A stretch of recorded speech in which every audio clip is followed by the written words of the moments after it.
If there is one common denominator for cleaning business owners is that they are looking for a competitive advantage and how to better reach their market and get more jobs and always drive more revenue.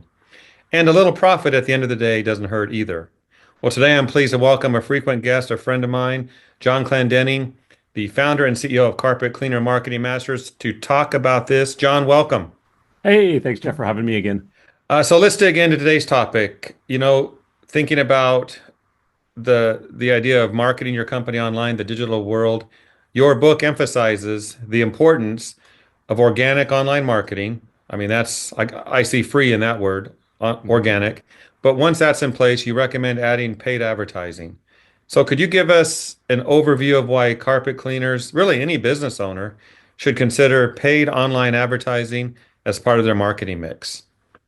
Yeah, good question. I like to talk about poles in the water. There's a lot of people that come to us and I chat to where I run Facebook ads or I was on Thumbtack or Home Advisor or whatever. And so there's paid ads right there, but and okay, what else are you doing? Well, no, that's it. So that's one pole in the water. We know we need like 10, 20, 30 poles in the water that generate inquiries and stuff like that. So organic will be the asset that you build over time, but it's a slow and steady wins the race. It's the tortoise and the hare kind of thing.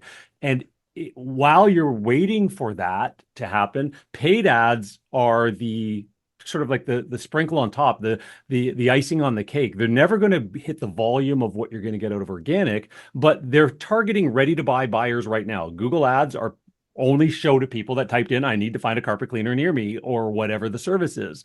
So you're in the right place at the right time, but you're not showing up to anybody else. Organic hits the large crowd and influences, paid ads micro targets to a very small crowd right now. And you need all of the above.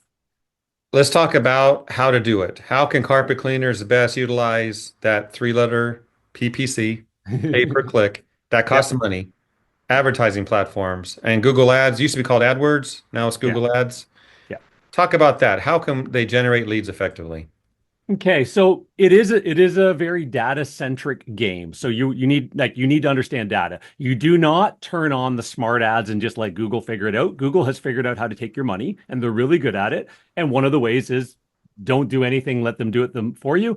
They'll take your money. So ultimately you want to be in control or have somebody in control who understands the game. You want to be dialing in keywords, you want to be targeting very specific services, you want to understand what tight ad groups are and stuff like that. But ultimately, at the end of the day, what you're actually trying to do is make sure that you have an ad that resonates with the right audience. When they click on that ad, you get charged for the click. They go to a landing page, not your website where they can go off and do a million different things and become like, it's trying to keep cats in a box kind of idea. No, take them to a landing page with one straight concept. Either the landing page converts or it doesn't. And then once you know it converts, now you can start optimizing. Oh, this one converts at 20%. Well, I've changed the headline and this and that. Now it's 24%. And now you've got a game to play where you can get the most from clicks to phone calls or messages coming in. And then the holy grail of any marketing is don't expect a one and done.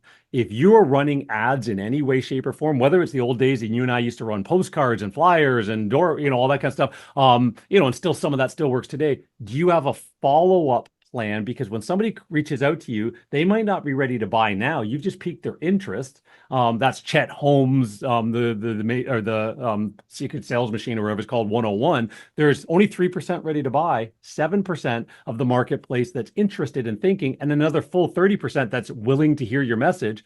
Some of those reach out to you. What did you do 2 days from now, 5 days from now, 2 weeks from now, a month from now?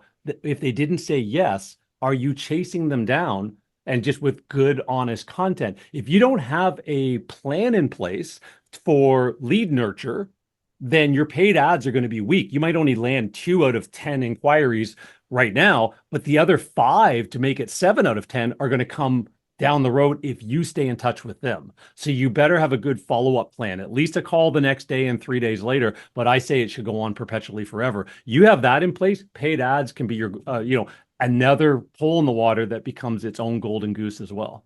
Well, I know when you go fishing and catch fish, that's the best part. So more Yeah, poles in the water. exactly.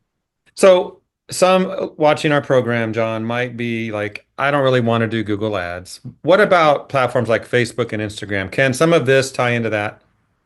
Yeah, so there's a lot of and I don't mean to be rude, I call them bro marketers. They kind of went through a marketing course by somebody and decided, "Oh, I know how to do Facebook ads. I'm going to sell it to everybody." What they quickly realize is you have to be a commodity to sell on Facebook. You have to be the lowest priced cell phone case, the lowest priced carpet cleaner if you're trying to get volume of leads to keep your business running. And that might have worked 3, 4, 5 years ago. I'm noticing it, like everybody's noticing it's tapering off as well because people don't go to Facebook to um, find a carpet cleaner. Like again, they'll go to Google, they'll ask their friends, they'll call a carpet store, a flooring store, whatever, interior designer, made whatever. So they're going to ask around or they're going to search that way. On Facebook, what you're trying to do is jump into a social conversation. So if you realize that you're not going to get a 3 to 1, 4 to 1 ROI from your ads, what you're trying to do is build brand awareness, name awareness, and become an authority in your marketplace at break even. It's like a rental property. If you can buy a piece of property, the tenants pay the mortgage, you get the equity over time, but it didn't cost you anything, but you're not making money every month. It's just neutral. If you can think of Facebook and Instagram as let's get a ton of awareness from my ideal audience at a break even cost, if you get a little bit above that, happy days, right? So, but if you don't, then that's fine. So you can do things like $1 a day, $5 a day like campaigns. You can do before and after, or project stories, as we like to call them. Post them out on your own personal social. Any ones that hit that people go, oh my God, that was an amazing way you got that pet urine out or did whatever. Just do like what again Mark Sager does with the phone and grab and post that out. The ones that hit, run ads behind it, run money behind it because you know it's in your marketplace, target the zip codes and just share that out. Be more personable, less worrying about being a sales pitch and an offer. And you will find that it will organically grow over time, which is what social media is supposed to do. If you're trying to land a customer, you got to be the $99 guy, and the $89 guy is going to beat you out, and the $79 is going to beat out that guy, and they're going to have the rusty vans and not be in business in a few years. But you've driven your business to the ground. Elevate your business by just being the best known cleaner and the authority in the marketplace. For smaller businesses like carpet cleaners, how would you recommend integrating, in addition to pay per click, or maybe instead of pay per lead services into their overall marketing strategy?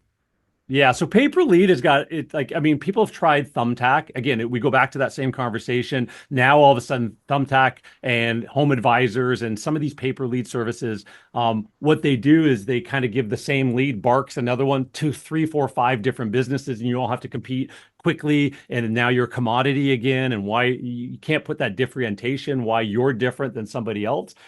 As business owners, we're marketers of cleaning services, not doers. Doers is part two. So we have to manufacture reality and explain why we're different, right? So those are our unique sales propositions and things like that. So the best pay per click or pay per lead service to worry about is Google's own pay per lead service, the local service ads.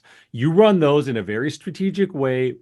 Target the ROI specifically. Anybody who called, you answer it within 2 or 3 rings, or you will be moved off the first page. Google's tracking all of that. And so you make sure you're active on it. You try and book 40 to 50%. If you do that, you're making money because you can book. So you have to have openings in your schedule 2 and 3 days out, and really good at scripts. It's not about offers and deals because you don't even allow you to post an offer. So it's really good scripts, really good reasons why, have a good booking, have a good follow up for somebody who didn't book, and you can make money as one pole in the water. It's not going to generate 10, 20, $30,000 a month in revenue, but if you can add another, 10, 15, 20, 30 jobs a month into your calendar from that source, you might pay 30 to 50 bucks a phone call from them, but it's well worth it because the lifetime value of a good customer is thousands of dollars, and you only spent $50 for the phone call. It takes 2 calls to book one job. You spend $100 to buy a multi-thousand-dollar customer. That's good math, as long as you're not trying to pay your mortgage payments on the first time they came and showed up for the cleaning. Good information. Lots of ways to grow a business. Good ideas, John. Any final thoughts to close with?